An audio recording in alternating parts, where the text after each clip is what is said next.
zapatero.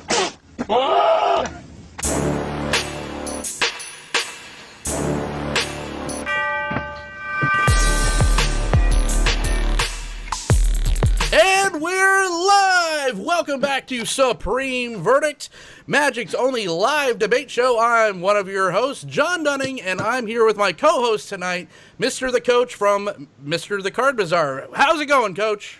What's up? I'm here, live, Yeah. well fed also, so that's the thing. You are in the co-captain seat tonight, sir. What are we expecting tonight? We are going to, I think this is our third team match, and the stars are out tonight in the Magic the Gathering world, Coach.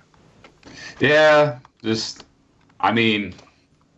what can I say? Like, it's going to be, well, I say it's going to be a fantastic match, but we're not going to really find out until we hear these fabulous people duke it out in this Supreme Verdict. So, let's go ahead and introduce the rest of the party, rest of the 10 people we have on the Skype call. We have not only like the stars in the Magic community, we just have the entire Magic community on stream tonight. But first, let's talk about the competitors. Who are the two teams that are competing tonight for glory? You know, we just came off of December, the first ever championship match in the singles league between Alex Kessler, Jason Alt, and Cat Light. And Cat Light is our singles league champion. So let's see if one of these two teams could eventually become a teams league champion. But first off, let's talk about Team Masters of Modern with said Alex Kessler, Ben Bateman, a decade of modern analysis podcast, international toy men of mystery, Kessler, the number 4 ranked competitor in said singles league, Ben Bateman, the current movie trivia Schmodown singles league champion. So, Kessler, out of all the people that is competing tonight, has the edge of experience in the Supreme Verdict format. But Ben Bateman, he is known for internet trivia shows and whatnot. So, they're not, Twitter didn't say they're the favorite tonight, but how do you think they're going to fare as a teams league? Well, I think it's going to be a perfectly evenly matched, but like I said before, we're not going to know until we start this shindig. You know, some teams are going to rise up to the challenge, some teams are going to falter, okay? So that's my pick right now, going to be perfectly even. Anything could happen in these competitions. Switzerland. All right, so let's meet the voted favorites of this, and these competitors are a doozy. And I'm going to take a big swig of air because there's a lot to talk about. This is the Bash Bros podcast. This is Corey Baumeister and Brian Braun-Duin, BBD weekly MTG podcast featuring 3 of the best pro players in the world. BBD 13 Grand Prix top 8s, 2 wins, and your 2016 world champion Baumeister, the 6 Grand Prix top 8s, 1 win, best known for dropping bombs. And this is going to be, so these people, all of them are used to the spotlight, whether it be on stream and YouTube or just playing Magic the Gathering at the highest level. So I have no idea who to pick. So without further ado, let's introduce the people that are going to be judging. You and I just get to talk and be merry. Let's see the people that actually have to put their names in the judges realm tonight, and that is Mr. Slivers, Mr. Jason Alt, and Mr. the Zuby with our chat reporter Pixie Kitten in the field. But yeah, so we put out the Twitter poll to make sure that or to see who got voted the favorite to win. And Team Bash Bros podcast, even with Alex having some experience in this format, they are the favorites. So you get a slight advantage, being that in round 1, you get to pick if you guys answer the question first or if the Masters of Modern team answers first. So will you be keeping the ball or kicking it off? See, we lie to our podcast listeners a lot, so I think they're lying for us, thinking that we're going to be the favorites. That's the only conclusion I can come from that. So I think we will. We'll kick it off. We'll let them take the reins. Good call, BBD. Good call. Always start on defense first. Exactly. That's just good strategy. Yeah, smart. No, that is literally what we do. Like in the coaching professional, we want the defense to go first. That's literally what we do, guys. Yeah, you get to react. Mm-hmm. All right, so Team Bash Bros, are you ready? Ready. Team Masters of Modern, are you ready? Ready. Then let's wipe the board. All right, we're ready, John? Here we go. Wait, this is where we play the cool really loud video reel. Dang it, John! Shit.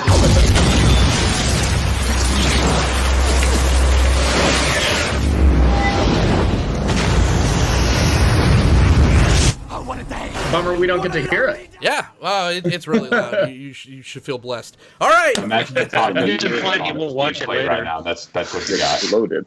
Best of 3. Coach, put 60 seconds on the clock. Team Masters of Modern Podcast will be answering first. The first 60 seconds, are we going to go Kessler or Michael? Why don't I go first, having done this before? All right. That sounds good to me. Kessler, ever the gentleman. Coach, you have the question ready?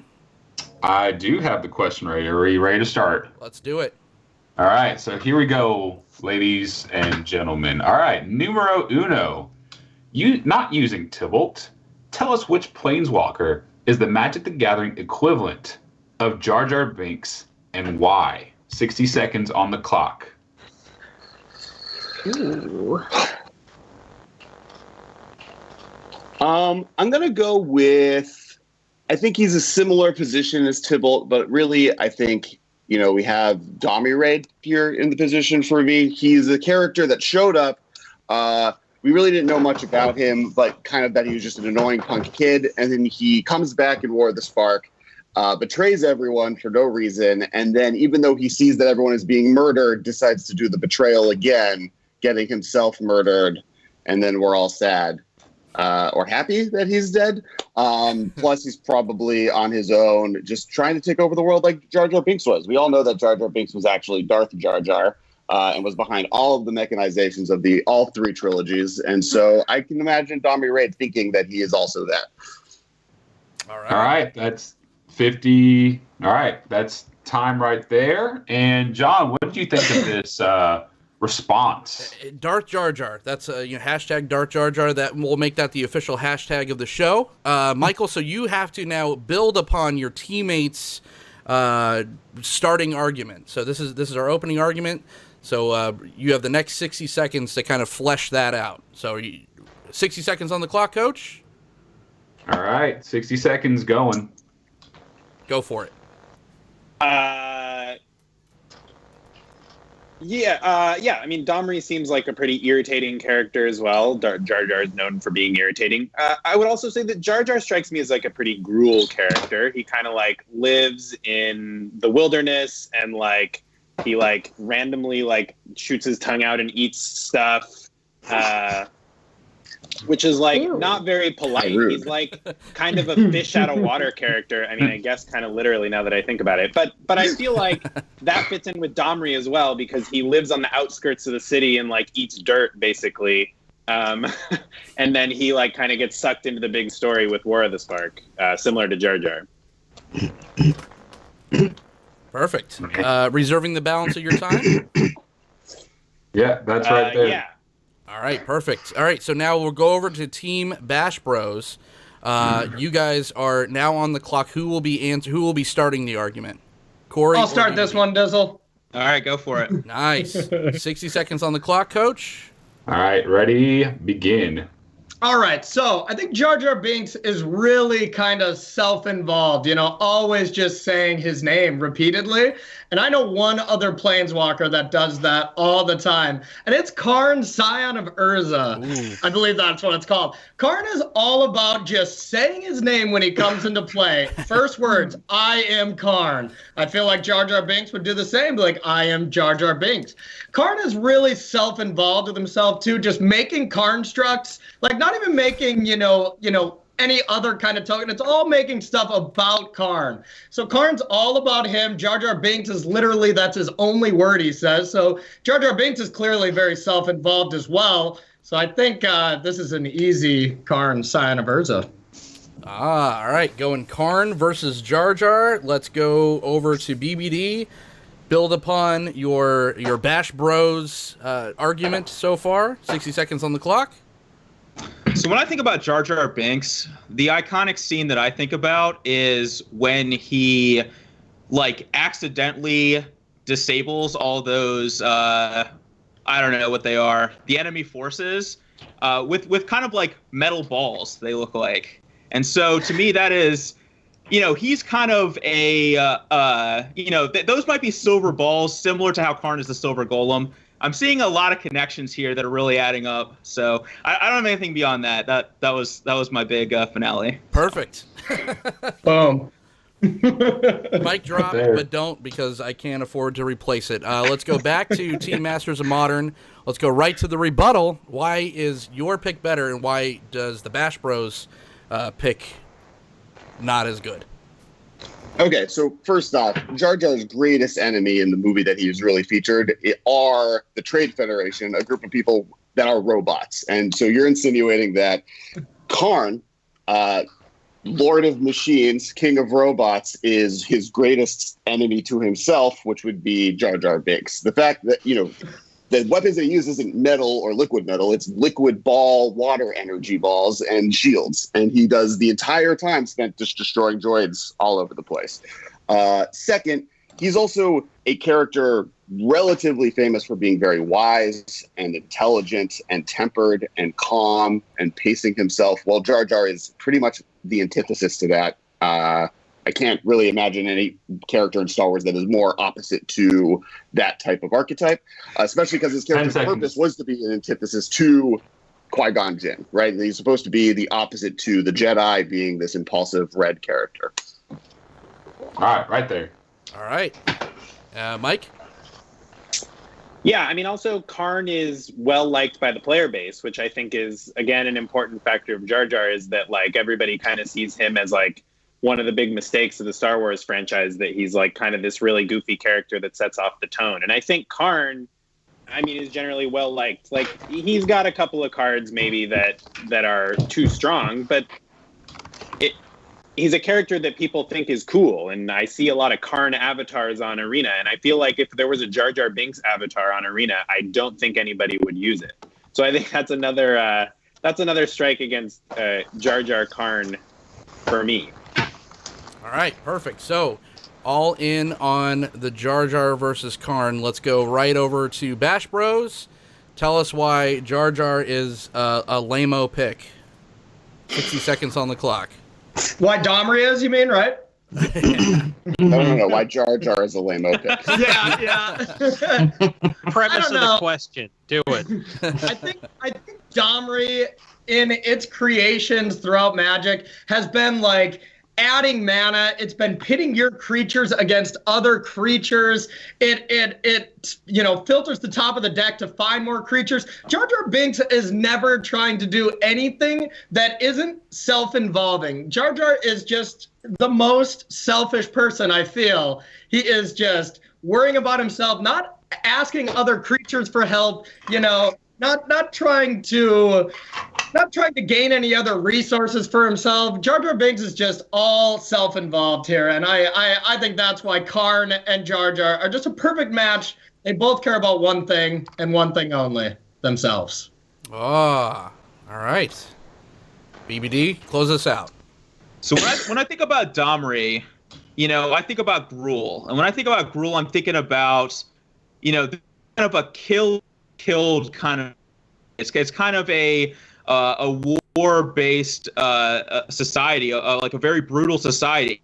And when I think about Jar Jar Binks, I'm thinking like fun-loving guy who I would definitely use as my avatar if it was available in MTG Arena. Like, that doesn't scream Domri to me at all.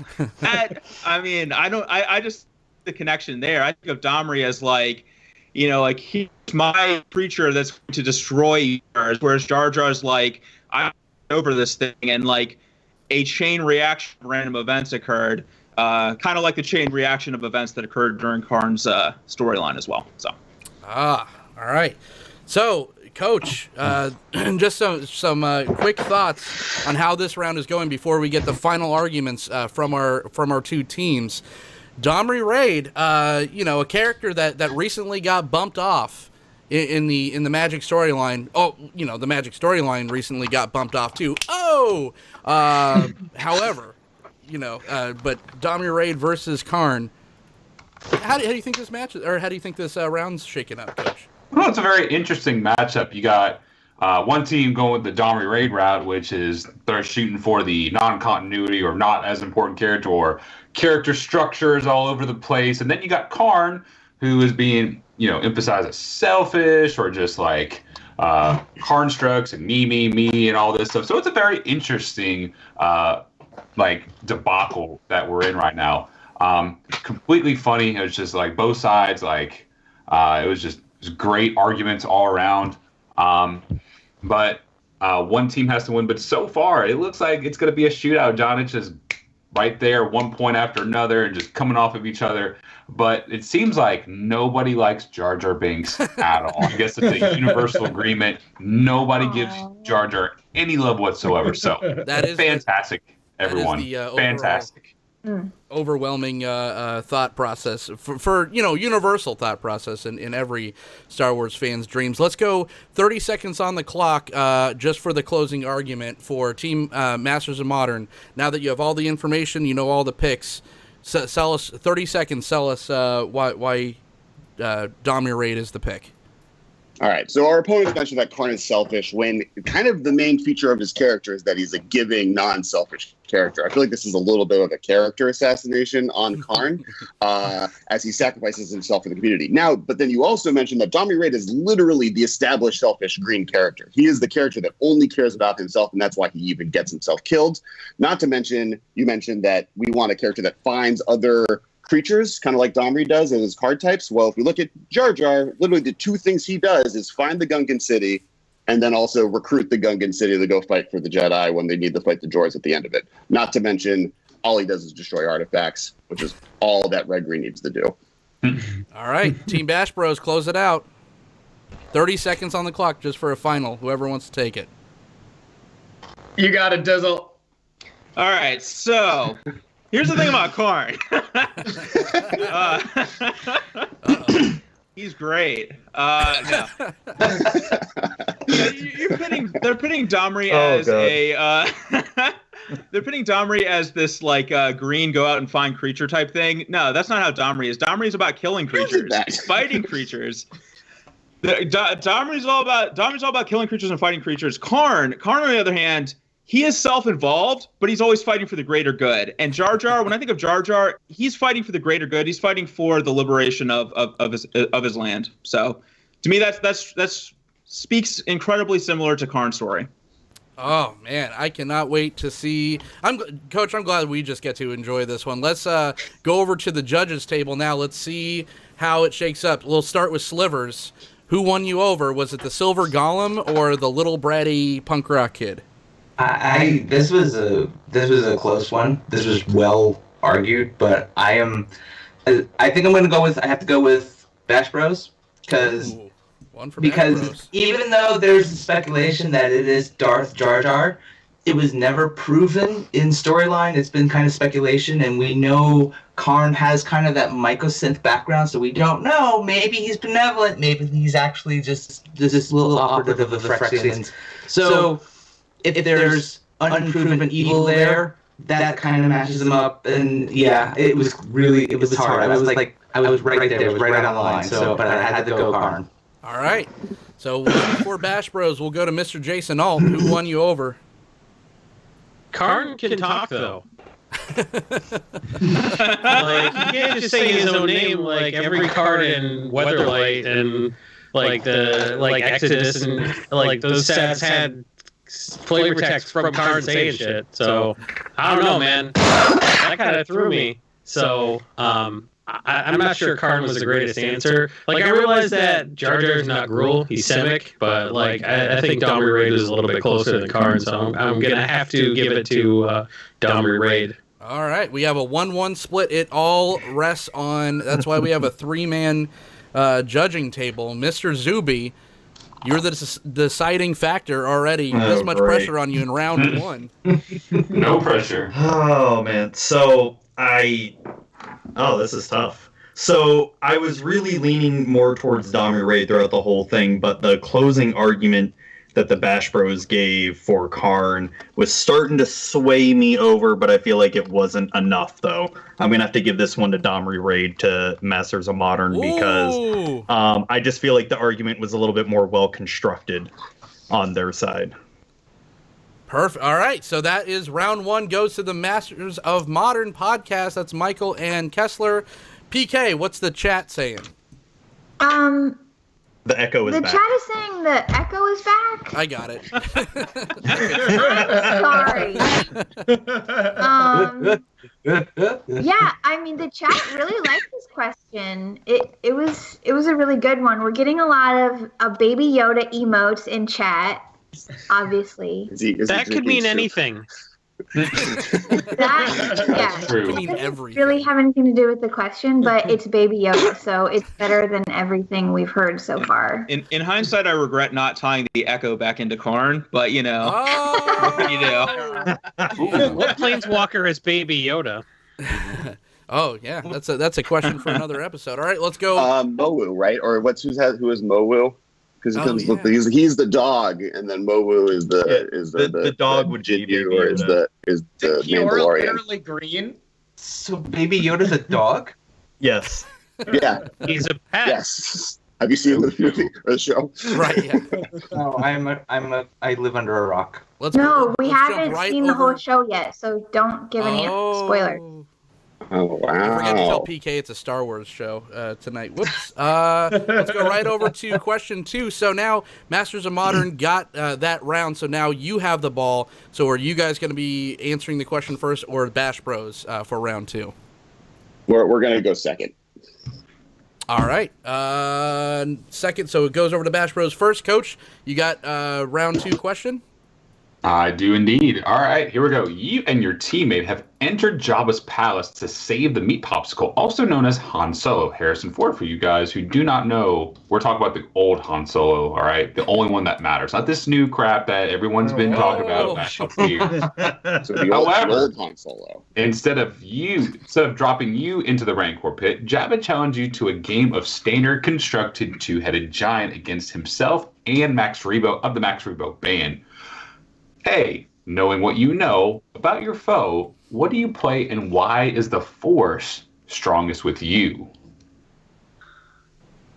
All right, 60 seconds on the clock. Give me 1 second and ready, go. Wait, is it Corey or BBD answering first? I'll go on this one. Okay. All right, ready and go.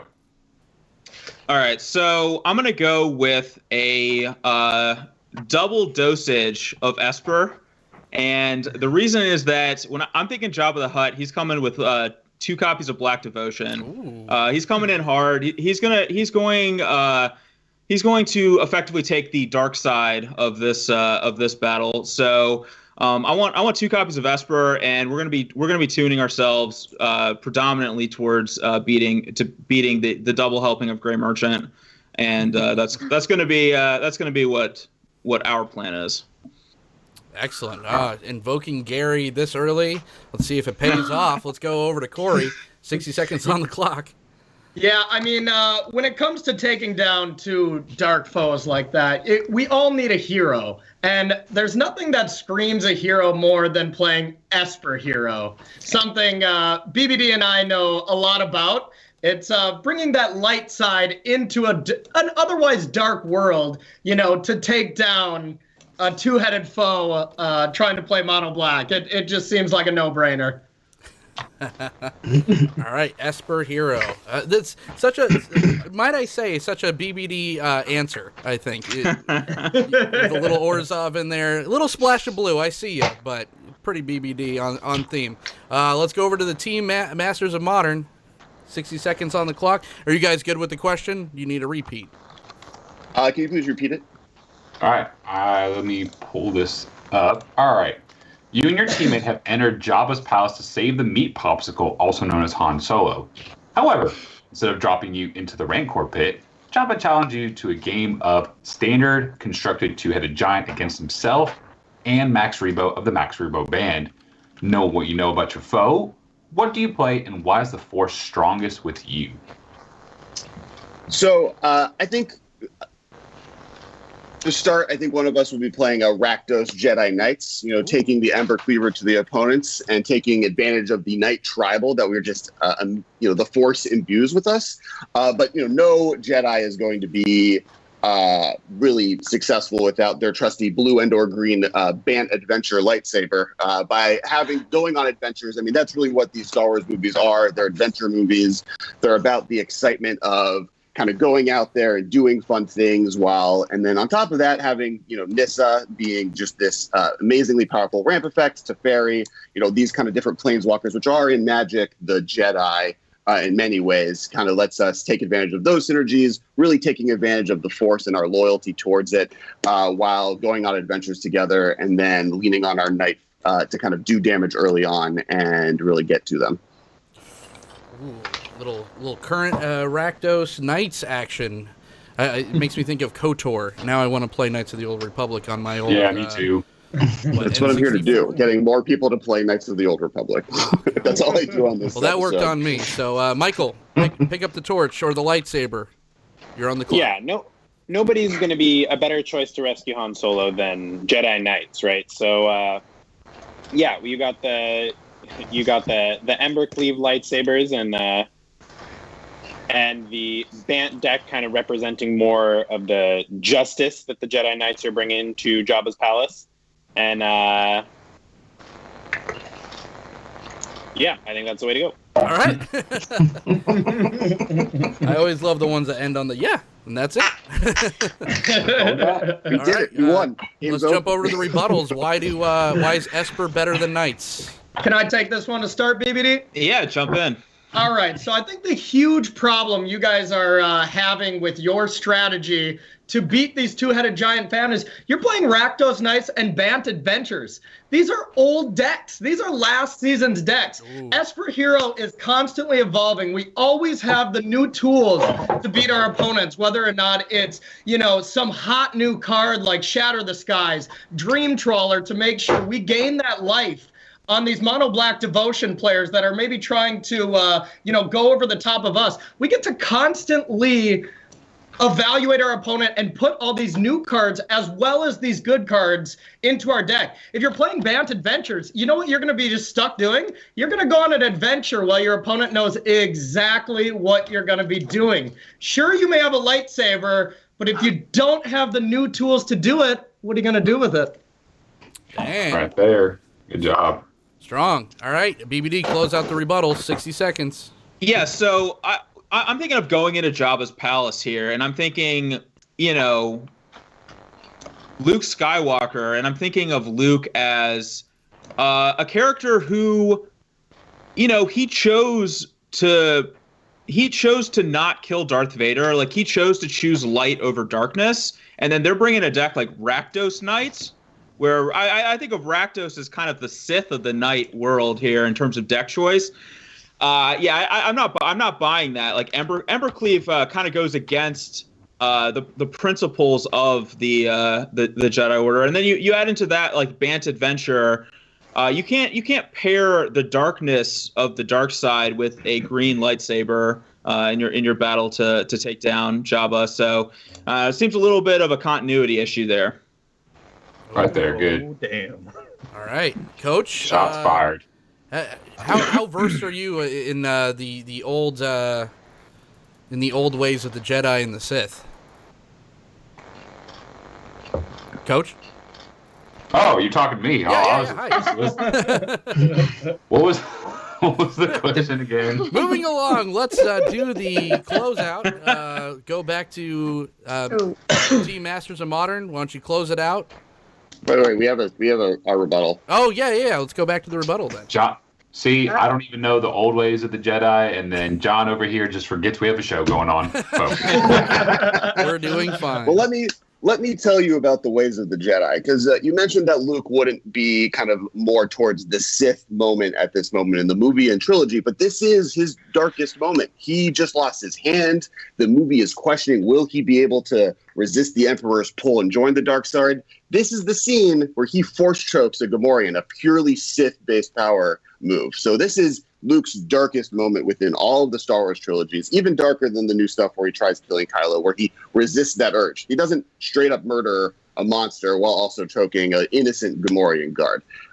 Second, you're insinuating that Jabba the Hutt, the slowest villain maybe in movie history, is going to be up to date with the metagame, that he's going to be sitting there ready with all the lists from the most recent SEG Open, knowing what's going on. He's going to be chilling there with the deck that he foiled out from the first season. He's going to be playing with half a deck because his Oko's got banned, and he's just not going to know what he's doing with himself, and you're going to run in being aggressive. And then the other thing you need is, you got a giant killer to be able to take out, Jabba himself. You got an innkeeper sneaking in ahead of time, making sure, you have different people positioned within the palace ready for you to sneak in. I don't think Jabba's going to be there ready to handle this. Whew, all right.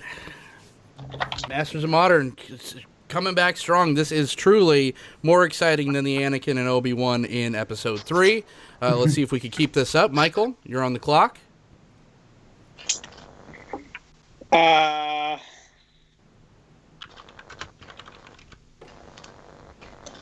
Sorry, I'm trying to blank.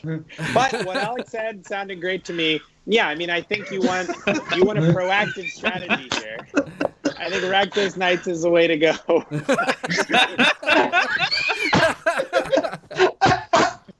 Yes. Dirty. And I really can't say it better than Alex here. So I'm gonna leave it at that. That's like a Zach Taylor from Commander Social kind of. Well, because it's the best answer because it was my answer. That was almost as good. All right, let's close this round out real quick. Team Bash Bros, 30 seconds. Whoever wants to take the torch and drive it. Who you want, Baby D? You go for it. Okay. All right. So you said something about. Are we good to start? Right? Oh yeah. Yeah. Okay. So you said something about our opponents are probably going to bring some outdated deck that you just want to do something proactive against and try to get that. I get that, but if we have the metagame prediction that our opponent is going to be playing quite a stale such last week deck, why don't we just metagame to last week's deck with a deck that can do everything?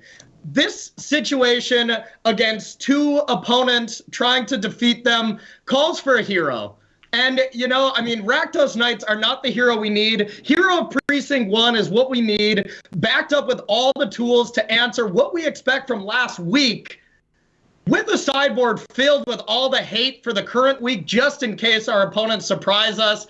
That is the recipe to beat our opponent, not just hoping that our Rakdos Knights and our Band Adventure proactive strategies are just good enough to be able to sneak by and hope that our opponent is not prepared for these proactive strategies. I want to react. I want to beat them on our turf. Ooh, strong blows from the Bash Bros. Dangerous. Corey Baumeister dropping Jedi bombs. Let's see if the MMcast could fight back. 30 seconds. Sorry, I apologize. I did forget to talk shit on what your deck choice was in my last rebuttal. Why would you bring an Esper double pair to a new metagame? There's a reason that mono red aggro decks are the most common feature of top 8 Pro Tours in the history of Magic. You attack a formula, you don't know what's going to happen as an unknown with aggressive decks, hitting your opponent before they can react. You don't know what he's going to be doing. We can assume that he might be behind, but he could be up to date, and then you're going to be stuck with the wrong cards for the wrong metagame.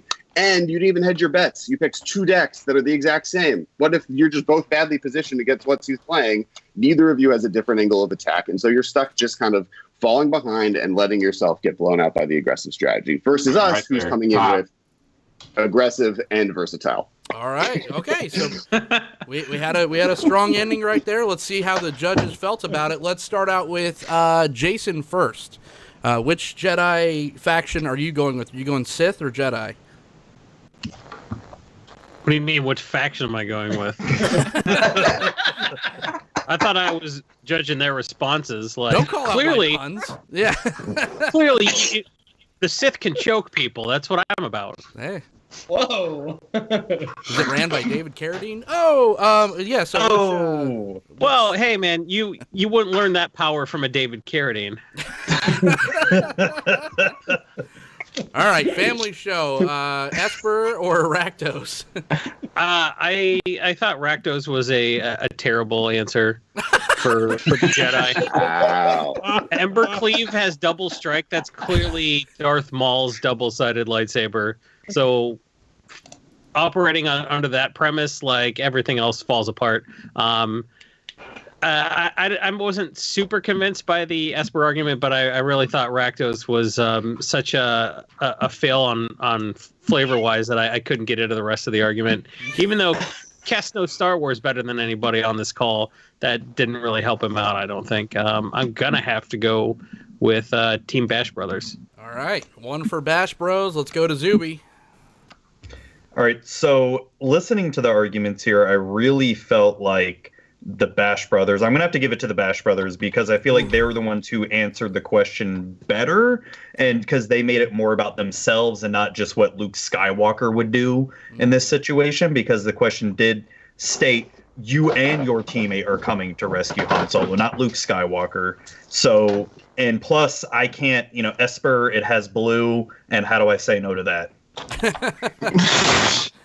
We know how to win one, Judge. All right, Slivers, this is just for posterity because the match is already decided, but who are you going to pick? I definitely lean more towards Bash Brothers on this one. I appreciate the nuance of Star Wars lore that comes through with Kess's responses, and it's like I'm learning something about Star Wars. It's like, ooh, cool. But I don't think it was enough. I think the Esper approach. I think that answer definitely locked it in. All right, so we got 1-1. Bash Bros 1, Masters of Modern 1. Let's go right over to the round 3 question. And then Bash Brothers, would you like to keep the ball or kick it off? We'll kick off. Kick off. All right. So back on Kess and Michael. Coach, let's hear a question. All right, guys, it happened. Disney finally bought Hasbro, guys. What a sad day for the rest of us. But now they want Wizards of the Coast to build a Star Wars-themed standard set. Not one to claim any sort of responsibility, not a shred of it whatsoever. Wizards has outsourced the job of set design to you. So there's a two-part question here. A, what Star Wars system do you base the plane on? And B, what is the signature tribe and mechanic of the Star Wars MTG plane? And I can tell you right now, if someone picked Ewoks, you're gonna have Zuby's heart in a heartbeat. It's gonna be a beautiful, beautiful answer if someone answers Ewoks, like an Ewok tribe. No, you will automatically lose. He's setting you up. Or that. Can you repeat the second half of the question? Sorry. Yes. What's the signature tribe and mechanic of the Star Wars MTG plane? 60 seconds on the clock. Michael or Kess going first? You want me to go? Yeah, you got it. All right. Okay. So I think I'm going to go with Tatooine. For a second, I was thinking Endor because you have all the different planets and moons there, so you can get the water section, the force section, but there's not really that. I mean, if I was actually doing Star Wars, I would do each planet is a different source of mana, but we're stuck to one, so I'm going with Tatooine. On Tatooine, one of the reasons I choose that is just the iconic position of Star Wars. It's a desert planet. Even in the new movies, they focus on desert planets. They go back to Tatooine into the prequels. It's kind of one of the more central located areas. It'd be really cool to just show what islands look like on a desert planet and what, forests and what other things, kind of in an Amonkhet-esque environment.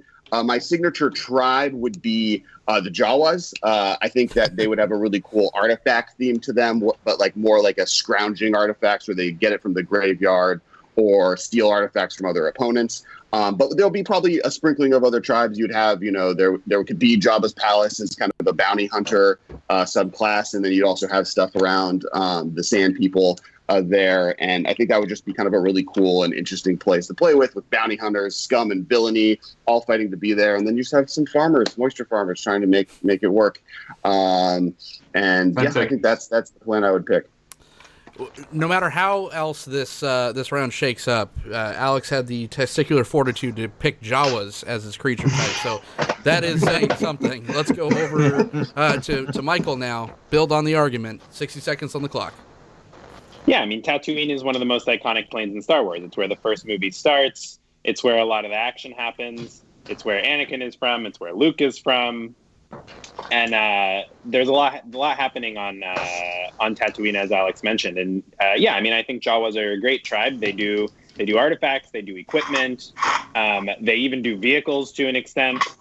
And you know, once you're in the market for vehicles, you've got Pod Race. I know it's a prequel thing. but this is Pod Race.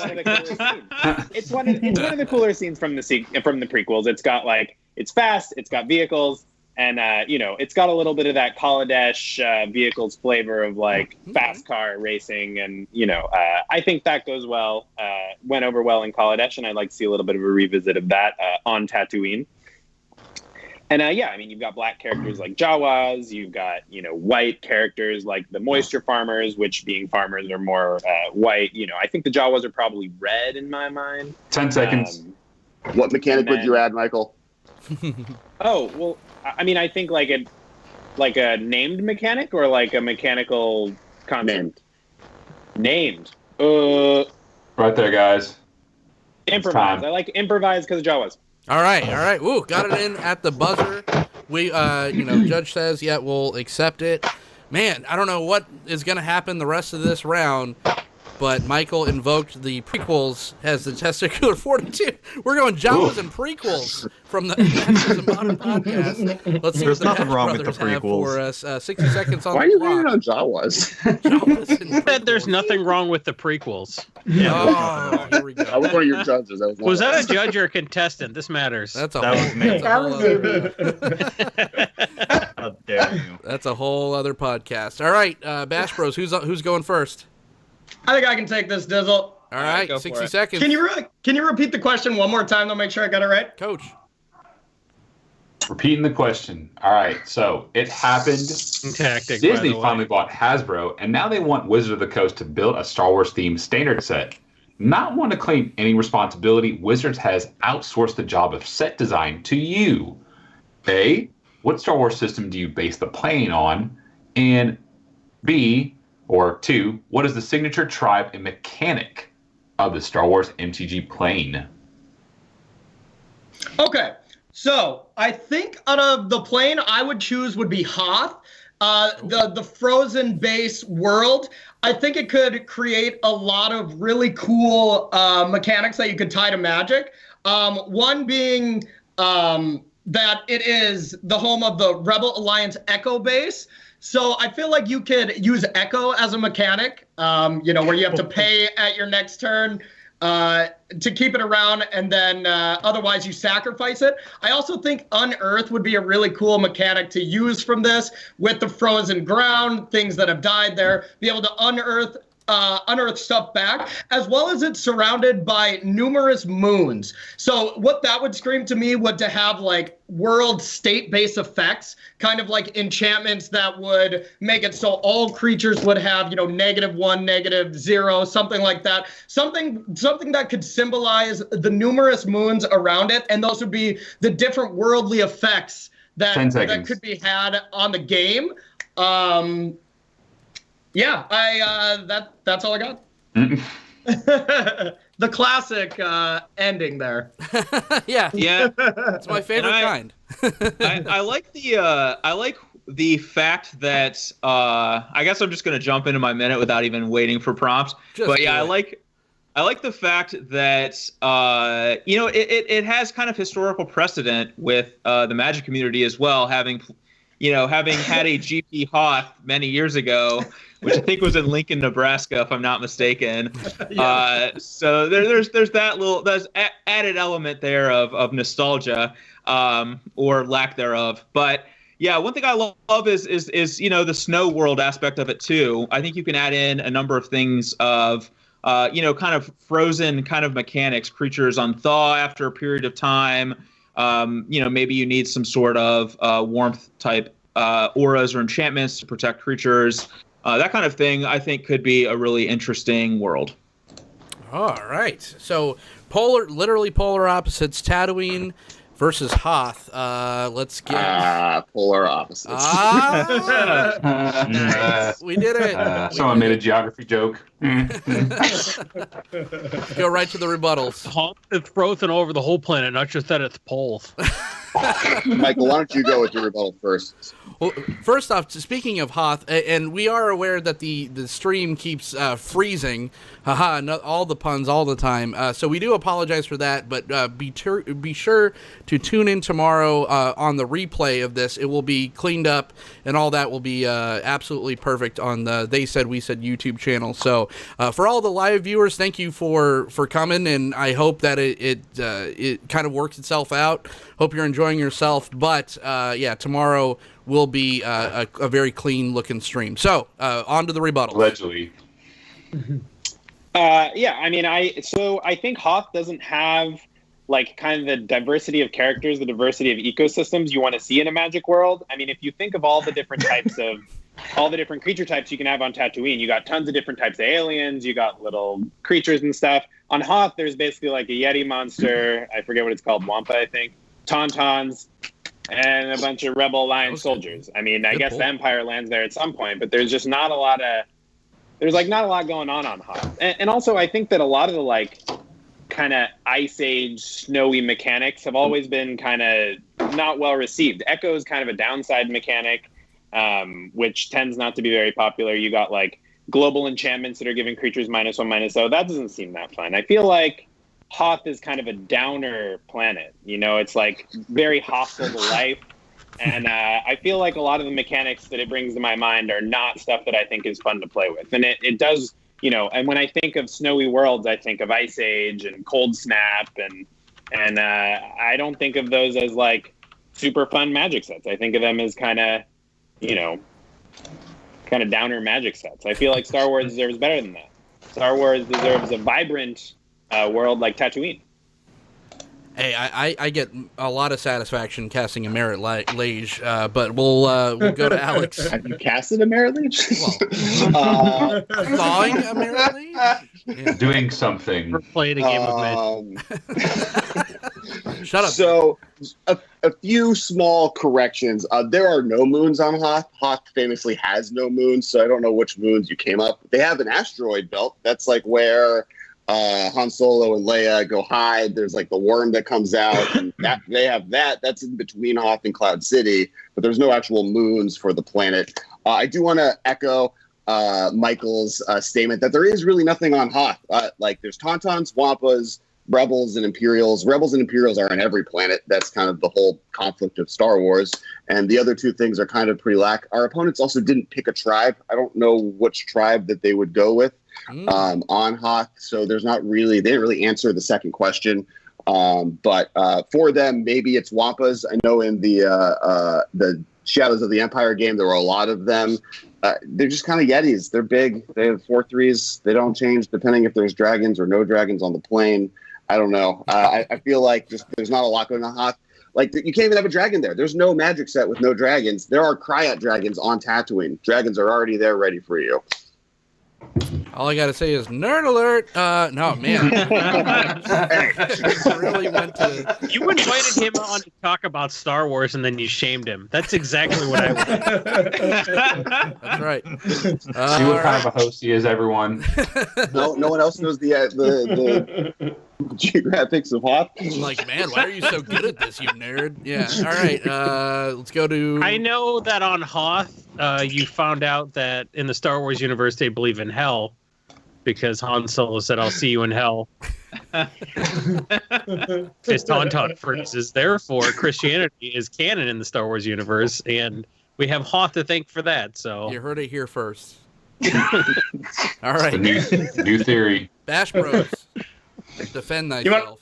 You want to start this one, BBD? Sure. So you're talking about how boring Hoth is, and you're saying, you know, in the past these ice climates, these ice sets haven't done well. Let's not let the past 100% dictate the future. Let's let it guide the future and say, look, here are the mistakes we've made in previous ice sets. We'll do it right this time around. Whereas when I think of Tatooine, I think of A, sand, which I've heard is coarse, rough, and gets everywhere. And B, I think of Amonkhet, and I'm like, are we just redoing Amonkhet like this soon? I didn't realize we were returning to Amonkhet that fast. So I don't know. It seems a little bit too soon to go back to a real rough sand world, you could say. And I think Hoth has a diversity of Yetis. You know, Yetis, you can't pigeon Yetis into one single hole. There's a wide range of what a Yeti can be, and let's not underestimate that. There's a ton of reasons why Hoth is the pick. I think that's. I think you really that's got to Slivers. You got to one of the judges, really. All right, Corey.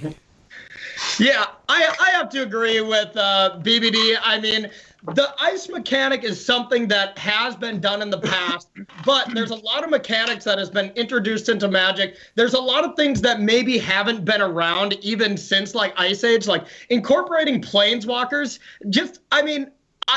I just got to say one thing. Yeti Planeswalker. Let's go. Not only do we have to have it as a creature, but imagine a Yeti with a loyalty counter, okay? And, I mean, you could have a thawing ability that could unloyalty it even faster. The ultimate, it could be just like it's fully de-thawed. I mean, the possibilities are truly endless. And I think, you know, game design is something that is all about making your game, making your plane better. The only thing I heard from our opponents was why our idea was bad. I believe we are supposed to be making our idea good.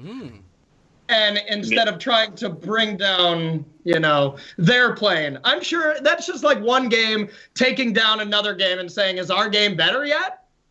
I don't know. I don't believe it. I think Hoth and the ice mechanics would have some really cool things. De-thawing, like BBD said, as a creature type where, you know, you have 4 turns and then these creatures are free. Being able to have different static abilities, like I said earlier, would be a really cool mechanic. I think there's a lot to offer on Hoth.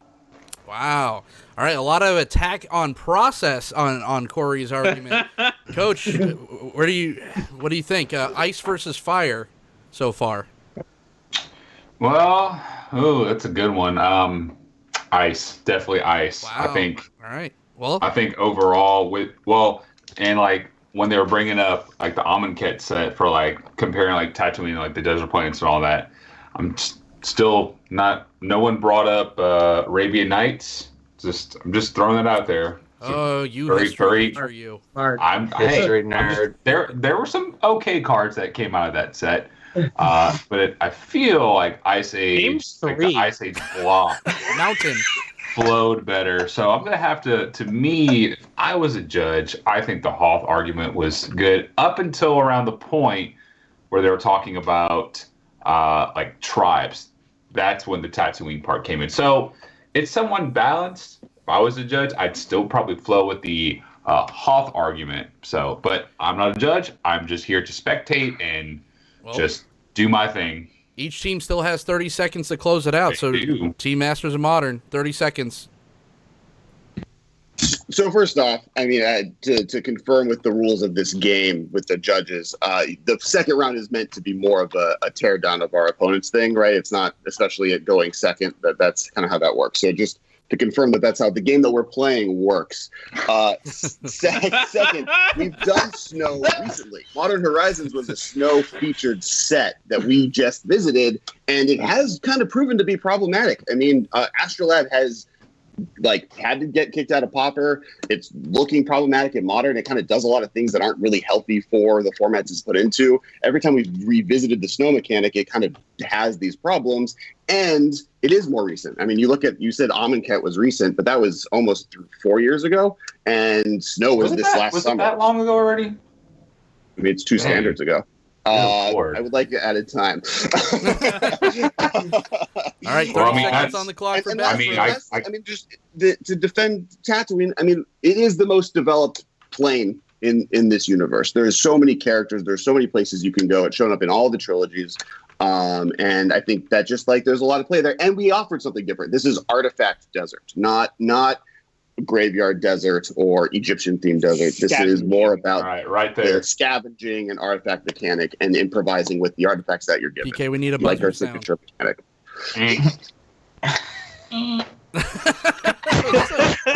Sorry, that was weak. That was weak. All right, Team Bash Worst Bros, 30 buzzer. seconds on the clock. Close it out. So you mentioned an artifact set. I seem to recall those similarly not going so hot in Magic's history as well. So I don't know if the artifact. I don't know if your snow argument. Your snow sets don't work, but these artifact sets will definitely hit the mark.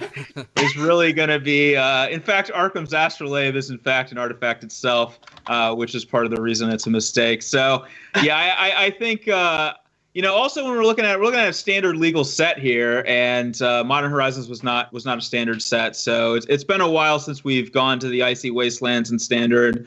I think it could be done again, and I think it could be done well despite having done poorly in the past. Oh, all right. Off strong. See, I was talking about this with someone at work the other day. I'm just like, Star Wars is such a vast galaxy, all these different worlds and everything. And everyone always winds up on Tatooine or like Jakku. Like everyone winds up in a cat litter box, and I just don't understand. I guess it's cheap to film in the desert. But let's go. Are you arguing in personal points against? No. I'm just saying in general. Your argument was great. Whose side are you on here? Let's see. And my opinion doesn't matter. It's the judge's opinion, and that starts with Zuby this time. Did you go ice or fire?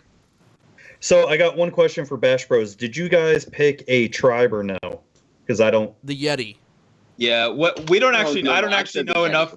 I don't know enough about what they're called, but yeah, whatever the Yeti things are. And I didn't know exactly what they were called either, so we'll go with Yetis. Yeah. So the Wampas. Then. The Wampas. Yeah. Okay. So.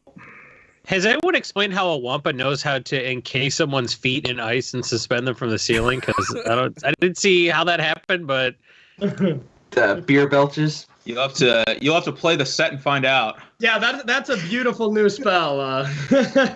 Suspend guy from the ceiling, but leave his laser weapon within arm's reach. Got it. Yeah. Isn't that one of the That's one of the mechanics. It's like barely fits the text box. Yeah, it's detained from Return to Ravnica. Target creature has Thaw 3. As long as we're going to go back to Cold Snap, we might as well bring back Suspend, too, while we're at it. Yeah. All right, Zuby, who'd you pick? Oh, God. So, Tatooine is definitely the more boring answer, but it was very well thought out. And while Hoth just screams, blue to me, and the fact that Urza Saga was my first, Magic set, and mentioning Echo as the mechanic, that kind of spoke to me a lot. But I think if I have to give it overall, I'd have to give it to Masters of Modern just because the argument was better and more sound. Okay, so one for Bash Bros. Even though personally I like the Hoth world better. All right. Slivers. You'd want to move there. I have to go with the Tatooine argument. Okay. Mostly, it's just like, I don't know. I appreciate that presentation by Bash Brothers, but it just Tatooine, that argument. I think it pulled it together. It's just like I didn't hear a tribe and a mechanic, and it's like there was like the tribe. That was like it didn't happen in the first part. I was like, where is it? Where is it? Well, we got there, but I don't know. All right. It threw me off. So that's 1 and 1. 1 for Bash Bros, 1 for Masters of Modern. Jason, who takes the round? Wait, no, I voted for Masters of Modern. Yes, this he voted for. They both voted for Masters of Modern. Good. I'm glad I'm not going to vote because I felt like don't make me the tiebreaker. I thought they were both very creative and very boring answers at the same time. Look, this is Star Wars. You have 3 settings. It's like, is it Hoth or Tatooine or Endor? You did it. It's not Endor. It's Kashyyyk, actually. It doesn't matter. It's current standard where green is too good. Forests are broken on Kashyyyk or Endor. It doesn't. when you're in Hoth, it's like, oh, you do ice stuff, and we've done a ton of ice stuff. And like when you're on Tatooine, that's like the only setting that you have because George Lucas ripped off westerns and he had to have a desert. I get it. So like they both were kind of boring answers, like on the face of it, but only because you're bound by George Lucas's creativity. Like, hey, they could have chosen the Death Star. Question is like, George Lucas plane sucks, and then therefore your answers have to suck. So I thought I like the Jawas being like scavenger artificers a little bit better, but hey, none of this matters. Masters of Modern already won. PK, So, how much of Star Wars have we ruined for you? The Echo base thing was a pun, and I don't want to encourage. That's what we do over here at the back. But yeah, like, what can you do? Like Star Wars, like fundamentally lacked imagination in certain areas. So, well, if you don't like puns, we're never getting your vote, Jason. That's for sure. All right. So that's 2 for Masters of Modern. Well, it depends. Is Bash Brothers a Mighty Ducks reference? Because you could win me over. It is. It absolutely is. It is yeah. as of right now. Yeah. All right, here we go. That's entering in real time. Love it. Yeah. Round 4. Coach? Alex and Michael, who's getting the question first? Wait, do we get the question or do we get the pick? Us or them, right? Yeah, you get to pick who answers first. They go first. Okay. All right. So question number 4. Using any one of the major characters from all of the Star Wars franchise history, we want you to turn them into a Magic the Gathering planeswalker. That said, also a 2-part question right here. Where is the first MTG plane their spark ignition takes them to? And B, what kind of plus, minus, or ultimate abilities do they have? 60 seconds. It's a pretty loaded question there, guys. You want this one, BBD? All right. All right. I'm gonna go with Emperor Palpatine. When he sparks, he goes to the Sith planet, whose name I cannot recall. Exodar, something like that. Exegol. That's it. He goes to the Sith planet. Good pull. I didn't know that. I'm thinking that he is a very much a Sith planeswalker, and his abilities center around recuperating loyalty. So he'll steal loyalty from other planeswalkers, basically to preserve his own life at the expense of others. And then he also has some sort of a huge minus ability, like a -3, that's kind of like a chain lightning effect that'll do some damage. But his plus ability is all about kind of preserving the loyalty. And then his final ability is nicknamed I Am the Senate. And it just kind of gains control over every creature your opponent has. So that's kind of what I'm envisioning is the Emperor Palpatine Planeswalker. All right. Going straight forward and up top. Corey, build upon. Okay, do I start another one, or do I do a different planeswalker, or do I just build on yours? You're building on mine. Flesh it out. Oh, okay, can you repeat the question one more time? Sorry. All right, let me get you there. All right. So, using any one of the major characters from all the Star Wars franchise, we want you to turn them into a Magic the Gathering planeswalker. That said, where's the first MTG plane their spark ignition takes them to? And what kind of plus, minus, and/or ultimate abilities do they have? Okay. So, yeah, I really like the kind of dark aspect to Palpatine's abilities here. I don't know if the loyalty or the converted mana cost was stated, but if not, I would think this should be something that costs like 5 I think this should really be, like BBD said, about stealing stuff. So you either steal loyalty, or another good ability we could always have is negative in some effect, because a good planeswalker always has to protect itself, is kind of the reason that a planeswalker would be good, right? So like an uptick of stealing other loyalty from a creature seems great, but downtick, I think we need to be stealing life from a creature. I think he's such a dark character that giving a creature -4/-4, gain 4 life, or deal 4 damage, gain 4 life, to be able to not only extract powers from planeswalkers, but to be able to extract actual life from creatures, to be able to kind of feast on them, is something that just screams Palpatine. I like your answer. All right, let's go over to the Masters of Modern. Yikes. Do it. Michael, do you want me to go? Oh, yeah. I mean, I figure you know Star Wars way better than me. You can take it.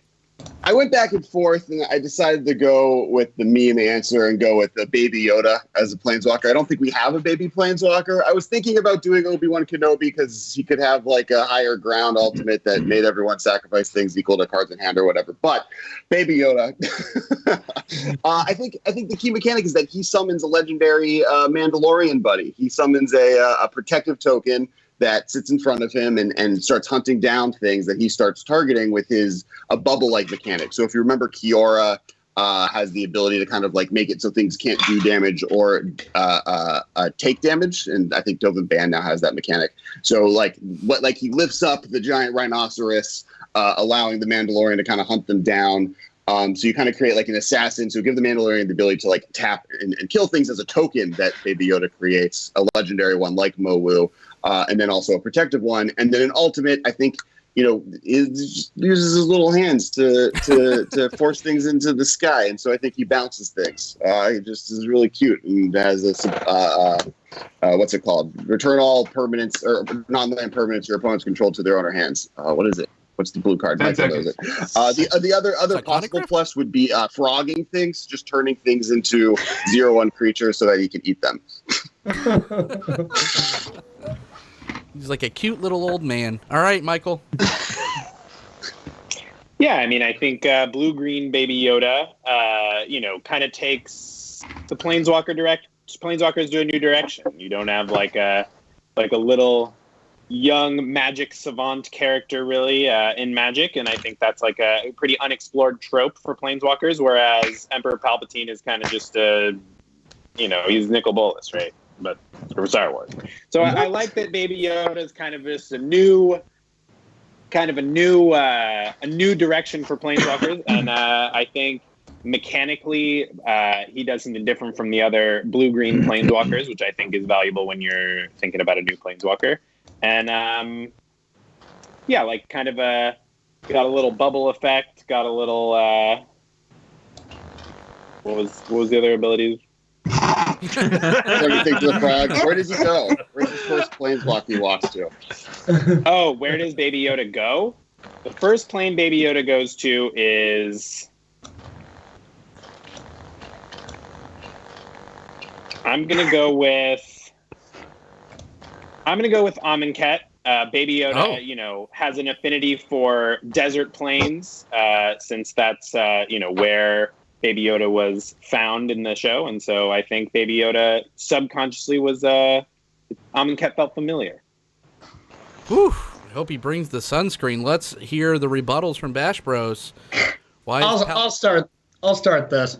So what I want to start with is, you're telling me that we're having a blue-green planeswalker who is going to make a creature to tap something down, and then its ultimate is going to be something to bounce? On what earth, well, I guess not Earth, on what Amonkhet is there a green ability anywhere in there whatsoever? If anything, that is a very distinct blue-white Baby Yoda, which doesn't make sense. He's green. I get stopping creatures with the Mandalorian. That's some cool flavor. Pretty cool. But preventing damage, that is solely a white thing. And bouncing things, I get it. That's blue. But also, we're putting Baby Yoda just into an Amonkhet thing? A blue-green planeswalker that taps something down and bounces a bunch of stuff is heading to the desert. I'm not seeing it. I'm not seeing it there. All right, BB. Yeah, I'm also gonna say that the baby genius thing, that's kind of Jace's MO. I don't think that's unexplored, not really baby, but like young genius. I don't think it's unexplored territory in the Magic world. The other thing I want to say is making a Mandalorian token, while I will admit is very cool. I think of the Mandalorian as supposed to be like a huge badass, and if your opponent's unsummoned can just remove him completely, that seems a little out of case for what a token that Protectorate is supposed to be about. So to me, that I get lost on the flavor on that one there a little bit. All right. There's room for a new child planeswalker with the destruction of Domri Raid, and room for a new Simic planeswalker with the obliteration of Oko in all formats. So I don't know. We'll see how this keeps going, but let's hear some rebuttals from the people that matter, the Masters of Modern. Let's go. Wow. We matter. Well, more than me. So first off, in response to the green abilities don't have the ability to prevent damage, Fog is a green card. Holy Day hasn't been printed since like 10th edition. Fog comes out once in a while, and every set has a different Fog variant. 2, green also is, I believe, in the family of deciduous people that can do turning things into things. So the Frog mechanic, they can turn stuff into dryads or lands or whatever. In response to the Mandalorian being bounced and Mandalorians in general being weak to bouncing effects, that's literally how Boba Fett dies. Han Solo's blind, accidentally hits him in the back, low blow, launches him into the air, bounces him with his jetpack into the Sarlacc pit.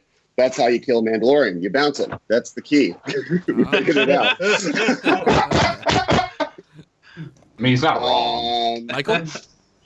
Yeah. Yeah, I mean, and there was actually a blue-green planeswalker on the last Amonkhet, so I don't think that's a strange idea. It was the blue-green Nissa was in Amonkhet. She had a much different ability suite than our proposed Baby Yoda, so I'm not worried about too much overlap there. But there is precedent for a blue-green planeswalker in that environment. Yeah, I mean, I like the idea of summoning a Mandalorian token, but we could, maybe you're grabbing the Mandalorian card out of your deck and putting it into play instead. There's planeswalkers that do that. Maybe that's what the Baby Yoda does instead, to make the Mandalorian a little bit more of a feature of the card. But I do think that summoning a Mandalorian to protect yourself is certainly something that Baby Yoda, is a skill that Baby Yoda has. So yeah, I think that's a key part of the character, and I think that's a cool mechanic for a planeswalker. All right, perfect. Let's get the final take from the Bash Brothers. 30 seconds. Let's close out this round. All right. So I think that every story needs its big villain, and I think that that's part of the appeal of various stories is the villain. And I think what made Star Wars great in the first place was Darth Vader and Emperor Palpatine, and I think having the big bad is always great. So I think it's really important to have a planeswalker that represents that big bad. And I think Palpatine's drain abilities are pretty well represent what he's capable of. And it gives this sense of like an uphill battle trying to kill him, which is, I think, very flavorful from the context of Star Wars as well. Ooh, all right. Ending strong. Masters Modern. I mean, here's the deal. We have like 16 different characters that are all basically Emperor Palpatine. You got Nicol Bolas, you got the Tybalts, you got the what's the black planeswalker demon guy? Odd Nicholas. So this is not an archetype that's missing from the franchise. Also, we got Palpatine back in Rise of Skywalker spoilers, and it sucks. Spoilers. It sucks. Him coming back was not a good addition to the movie. He shows up, he's like, I'm dead. It's kind of lame. It's really like, I don't need more of him. We got enough of him in the prequels. He was barely tolerable there, more of a meme than anything else. And like having him as the character in Star Wars is not what I'm looking for. I want a cute, fresh take on a new character that has places to grow to and can grow into being a really cool and exciting person to follow in their adventures around the multiverse. Oh, all right. Let's go right to the judges' table. PK, I don't think I have to guess which way you're going on this one. Oh, yeah, Baby Yoda, 100%. And the chat loves Baby Yoda, too. I see a lot of Baby Yodas in the chats, and a lot of bald men. You know what's crazy is I think if you use Baby Yoda, you cheated. I mean, that's... No, that is not cheating. That's It totally is. You're using the cuteness factor, and come on, man. It's not cheating. Yeah. Nope. Yeah. Cheating. All right, let's go to Jason. Why don't you start us off on the actual judging this round? I felt like Baby Yoda was pandering a little bit too, honestly. Damn it! Yes, I convinced one judge. You pandered to the chat reporter. Well, that was the thing I thought before. I was sort of like, oh, that's the new shit. Everybody likes Baby Yoda, but I don't know. I kind of thought that, like, as well thought out as the argument was, it didn't really matter because it fundamentally came from a place of like, oh yeah, people are gonna go for this. So I couldn't help but be prejudiced by that selection. So you're going Bash Bros. I have to. I have no choice. Jason is absolutely handcuffed. What a way to leave. Yeah, it's not my fault. I'm bound by the way things played out. I knew making our Bash Bros history based on the Mighty Ducks would pay off. All right, Slivers. That's one for Bash Bros. Which way'd you go? I ended up going Bash Bros. Oh! I'm the Baby Yoda. It's cute, but like, I don't play Standard or Modern or Legacy or Pioneer or anything. You play Magic. Anything that Oko has been banned in. But I couldn't help but feel like there's a little Oko going on here with Baby Yoda. Not completely, but close. Both teams kind of like, I was looking for that Magic plane that they went to, and Masters of Modern they got there like right at the end. But still, I like the idea of a big bad Palpatine. Just let's face it, Nick Boltis is on vacation. He's gone. He's not coming back for a millennia. So I'm down with that Palpatine kind of. Do 4, gain 4. Yeah, I'm down with that. All right, Bash Bros takes the round. Zuby, which way were you gonna go? I am the Senate. That's the way. Perfect. We are all tied up 2-2. That means we are in the sudden death round. Each of these questions will only be 30 seconds apiece, so we're not doing the 60 seconds for this one. This is kind of a speed round, and the closing argument will be for the entire match, not just this round. So why you whatever team you are talking for should win this. So Bash Bros, you just won that round. So will you be starting this round, or will Masters of Modern? I say we kick off. All right, let's kick off. Let's do it. All right, so 30 seconds on the clock. Well, after we get the question, Coach, last round. All right. It makes me want to say the aluminum falcon from, from the freaking Adult Swim. Anyway, you just won the Millennium Falcon in a game of Ante, but discover this vehicle has an activation cost of Crew 5. Using yourselves and characters from Magic the Gathering, who fills the following roles to make the best crew? So you got pilot, co-pilot, technician, gunner, and then droid. Who's gonna pilot the Millennium Falcon? I got there. Do we get 30 seconds each for this? Yes.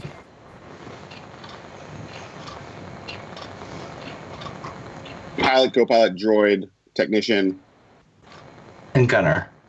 Gunner.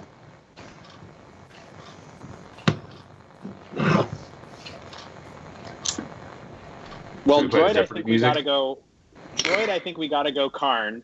Wait, are we going first? Yeah, you're going first. Are we? Yeah. Oh, there's sport references. I don't know which one is which. All right. kicking it off. That sounds like they're going first. All right. So droid, Michael. Droid, I think we got to go Karn. He's the most iconic, artificial creation in all of Magic, and I think he's got what it takes to be on the Millennium Falcon, fixing stuff. And for pilot, I think it's, Sisay is the most iconic ship captain in Magic. So I got to go Sisay for captain of the Millennium Falcon. Alex, you got any ideas for the other positions? Yeah, I think Joyra is a co-pilot. She's now the current pilot, so she's eventually destined to take over piloting the Millennium Falcon. And her starting out, she's also immortal, so just in case anything happens to Captain Sisay, she's right there to take over and take over the ship. I feel like as far as Gunner, I think I'm looking at a Vile Smasher. He packs a punch. Your opponents try casting a big Star Destroyer, and he's just like, nope, we're gonna blast you. So I'm pretty excited about that and him in that Gunner seat. And then the last thing, a Technician.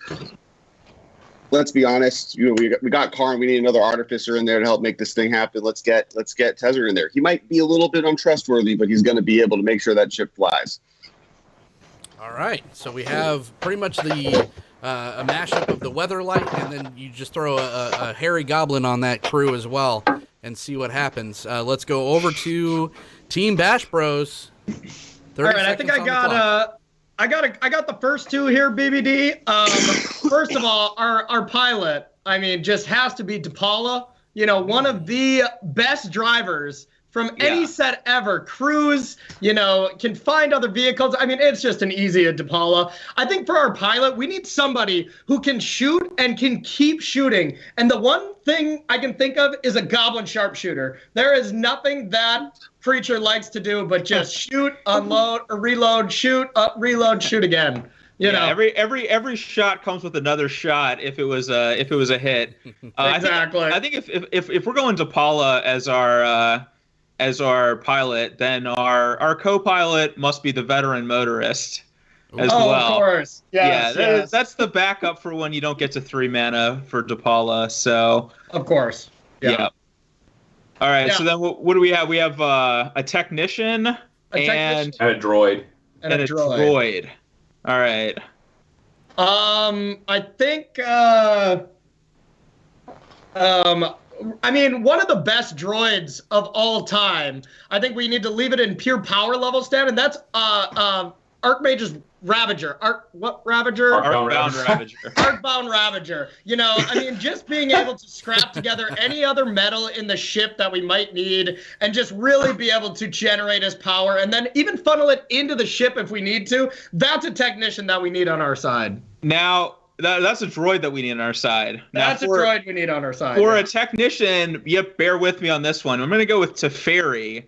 May seem a little off base, but anytime something is going wrong, all you have to do is play a Teferi, and it fixes everything. So that's who I'm thinking as our main technician. Exactly. Whenever there is a problem, all we need to do is just go back in time and just not do what caused us the problem. Teferi is the perfect technician. Our light speed, our hyperspace light speed drive is out. Teferi will fix that. So yeah.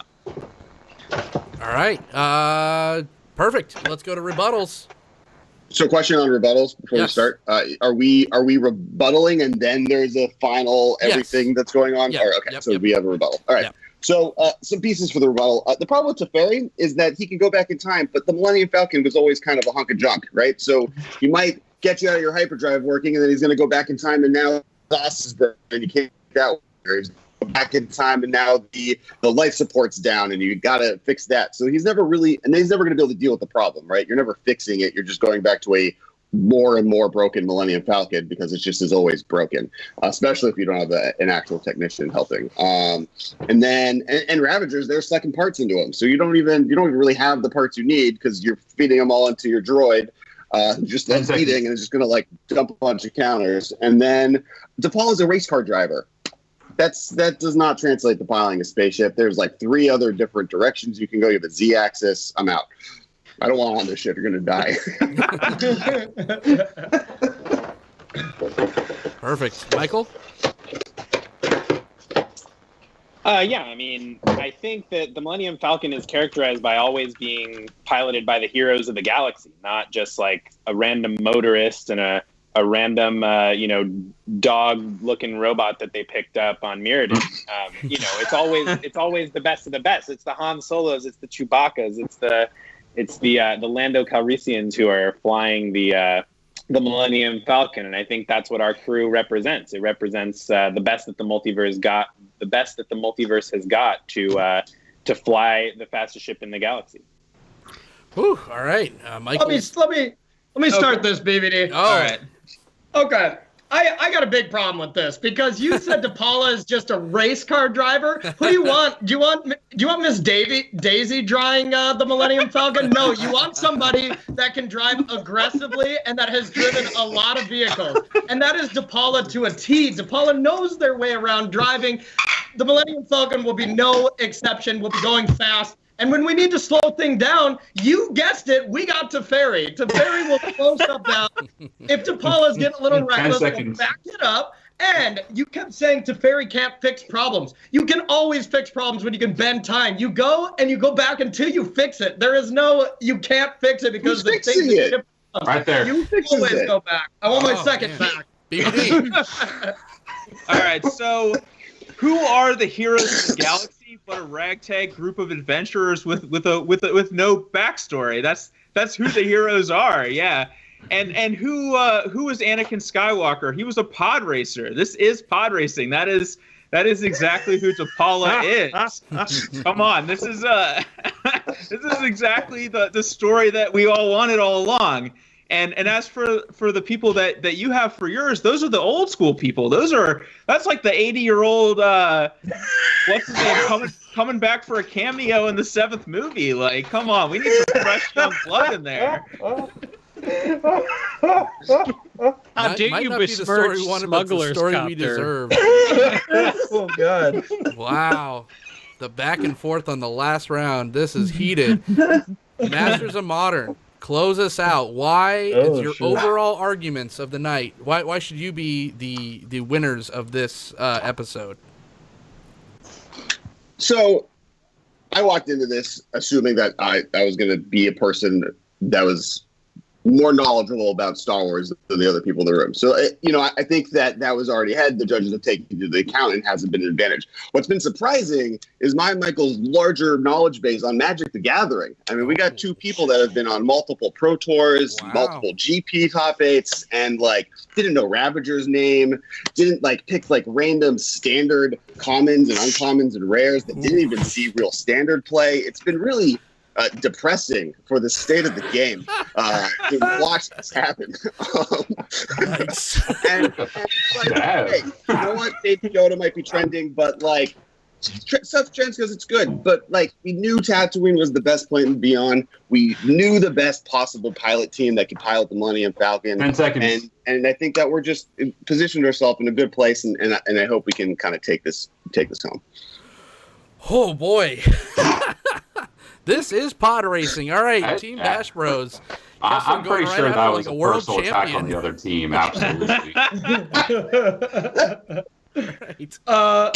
Me or you, BBD? It doesn't matter to me. What do you want, or do you want me to take it? Go for it. We'll tandem. I'll start this. So first, I want to say you may really, know your Star Wars, and you got the flavor down pretty good. But you are really trying to grab and lean into that Star Wars thing with stuff like Baby Yoda, with the real design from Star Wars. We are leaning more towards the actual design of cards, what would be a good mechanic. And, last I checked, this was a Magic the Gathering show, not for sure a Star Wars show. So I think we should really recognize the true Magic the Gathering things that we put on the table. What do you think, BBD? Yeah, we may not be the most knowledgeable when it comes to Star Wars, and we may not even be the most knowledgeable when it comes to Magic lore, Magic story, or even the names of Magic cards, which we either never learned or always forgot. But what we have is is we have Heart number 1. No, actually erase that. Pretend I didn't say that. I know that will go against. But we have knowledge stricken from the record.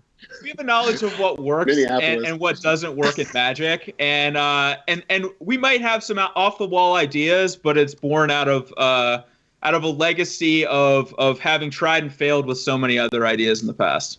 And we're not trying to grab your attention with Baby Yoda. We're trying to smooth out an actual thing that would work instead of grabbing. Not trying to grab a little old man, but just the pure old man in Palpatine. I exactly. Thank you. Yes. All right. Either way, let's put a cap on tonight. Wow, what a match. Shit. I'm glad I am not judging this. Let's go right to Zuby. Who wins tonight's match? God damn. This is fucking... Oh my god, this is fucking hard. Shit. I'm gonna have to give it to Bash Bros for this one because their argument on DePaula really sold it for me on that. All right, PK, where's the chat leaning? Let's slow roll this a bit. Well, Efren says, I like how this is a 30-second round and they want him to pick 5 characters. But they did it. We both got there. Yeah, we did it. They did. So, chat's all over the place. What I was impressed about was when one team used all 8-teamers, all like Billy Badasses, and the other team basically like you got Teferi and then you got the Schmucks, who are going to probably be a good team anyway, because everyone's going to just look over them and they're just going to take that anger out and be successful. That's how every success story works. Coach, Bash Brothers team reminds me of the typical Dungeons and Dragons party. Yeah. All right, let's go to Johnny Slivers, Bash Bros, or Masters of Modern. So the gunner was going to be a goblin. That made sense. I wasn't about the pilots and co-pilots. It came down to the technician. And I had to go with Tezzeret. I had to go Tezzeret. I had to go with Master of Modern on this one because even though Teferi's warping time, Tezzeret fixes things. That's where it was. You don't know if Teferi can fix things. He can do it. He's all like, I'm going to go back in time. It's like, yeah, it's still going to break. Yeah, and watch he can also stop YouTube time. Fix it video.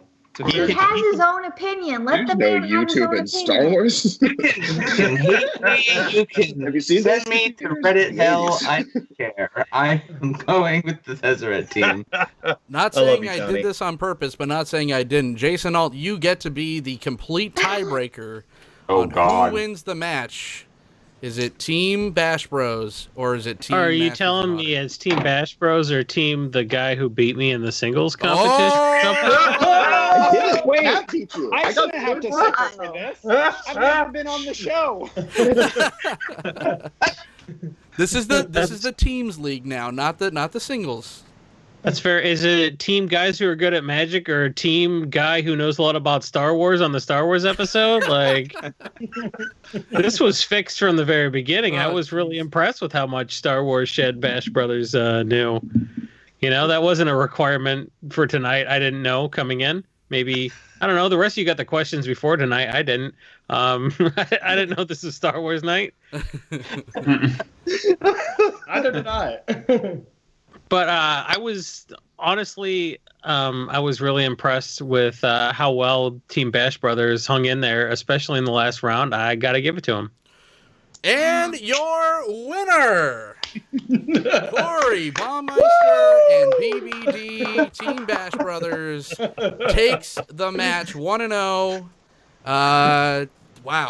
Good, great job. This was the closest match I think overall. I don't think it's ever come down really to all the rounds and all the votes. So that was, Team Masters of Modern handicap from the beginning. We had a participation change, everything. There was all these things happening, but what a performance from Alex Kessler and Michael Grothe. So you guys killed it also. So congratulations all around. Let's do just a quick couple of questionnaires where do you think everything went right, or where do you think it went wrong tonight, Kessler and Michael?